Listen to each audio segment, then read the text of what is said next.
So one thing we didn't touch on that I think we should mention is sleep and testosterone. I think we can group sleep into, we talked about a lot of the other things. We talked about the stress mitigation aspect. We talked about exercise. Well, if you're not sleeping well, you're not going to be able to exercise with the energy that you want to. You're going to have higher stress levels. You're going to Yep. be making poor decisions in terms of your nutrition. So, how important is sleep, and what's the optimal amount of sleep, and what are the, Yeah. what are some So aspects of you that? nailed it there. Even mild sleep deprivation can create cognitive impairment equal to that of a drunk person. I remember Yeah. reading that in a study not too long ago. Have you Also, read sleep Why We Sleep? what? Have you read Why We Sleep? No. It's an awesome book. It's by oh god, I can't remember his name right now. Matt, oh god, I'm just going to look it up. But the book is called Why We Sleep, and it is Matthew. It's Matthew Walker, and it's just a whole book on like how incredibly impactful sleep is. And he does mention that, yeah, if you haven't had sleep for a while, you are like comparatively functionable to a drunk person. Yeah. Yeah. I saw this study on PubMed for that, but he probably referenced that same study in his book, it sounds like. So, yeah, I mean, sleep honestly should be on that list alongside all those other foundational things that I mentioned at the beginning: the stress management, eating the nutritional precursors that your body needs to make testosterone, and cleaning up the products that you use around your house. When you're not sleeping well, it impairs your cognitive function. It also raises cortisol the next day, your stress hormone. And remember, that has an inverse relationship to testosterone. Mm. So you're not sleeping, that raises your stress. The subsequent raise in stress lowers testosterone. So sleep, critical, right? It's so foundational that oftentimes it's overlooked.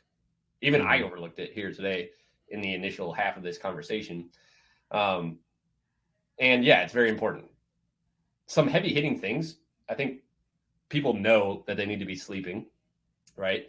Um, some heavy hitting things that people can do to improve their sleep quality. There's a couple really simple things that you can do. First of all, wake up and go to sleep at the same time every day. All right. Stay consistent, even on weekends. People throw off their body's internal clock tremendously on the weekends. All right. I have a bunch of health trackers and things like that allow you to see your own health data, but also compare it to the user base of everybody else that has the same health tracker and see what happens. And almost on all of these health trackers, people's waking and going to bed time changes dramatically on the weekends. Hmm. Right? They might go to bed at 10 p.m. and wake up at 6 p.m. every day consistently, Monday through Friday. But then as soon as the weekend rolls around, they screw all that up. And that's majorly disruptive to your body's circadian rhythm. So, one simple thing you do, make sure that you're going to bed and waking up at the same time every day. Hmm. Another very powerful thing that you can do, and I know you know about this, it's big in the biohacking world, is using blue blocking glasses at Hmm. night. I've been using UVEX safety glasses, which are blue blocking glasses, for like 10 years now.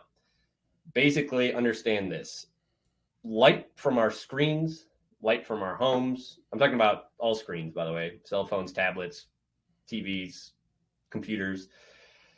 Pretty much all of these emit blue light.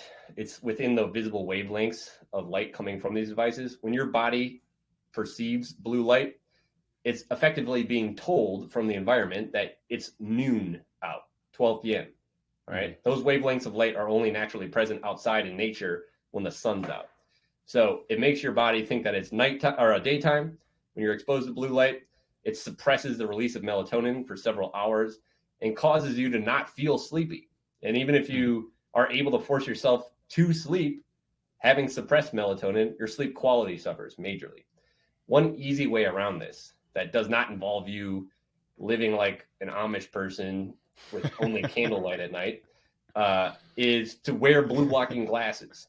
Okay, that affords you some capacity to still be able to use these devices while mitigating the damaging effects of them by a ton. Hmm. So, blue blocking glasses put on your face somewhere between like 6 and 7 p.m. at night on average, and keep them on all the way until midnight. That shields your eyes from the blue light and prevents that melatonin suppression. And Hmm. as a result of that, you're going to be able to sleep easier, sooner, and the quality of your sleep will improve as well. And there's a lot of things that you could do to ensure that your sleep quality is optimized. You can make your bedroom cool, 67 degrees. You can put blackout curtains all over the place, make sure it's pitch black in there. Yep. But, and those are important too. But honestly, the blue blocking glasses are such a simple thing. And so many people would benefit from them that definitely makes a list of things that can be done to improve sleep quality for sure. Hope you enjoyed that. Click over here if you want to watch another clip from the podcast. If you haven't subscribed, click over here to subscribe and check out full episodes on any major podcasting platform, full video episodes on the Better Man Podcast YouTube channel.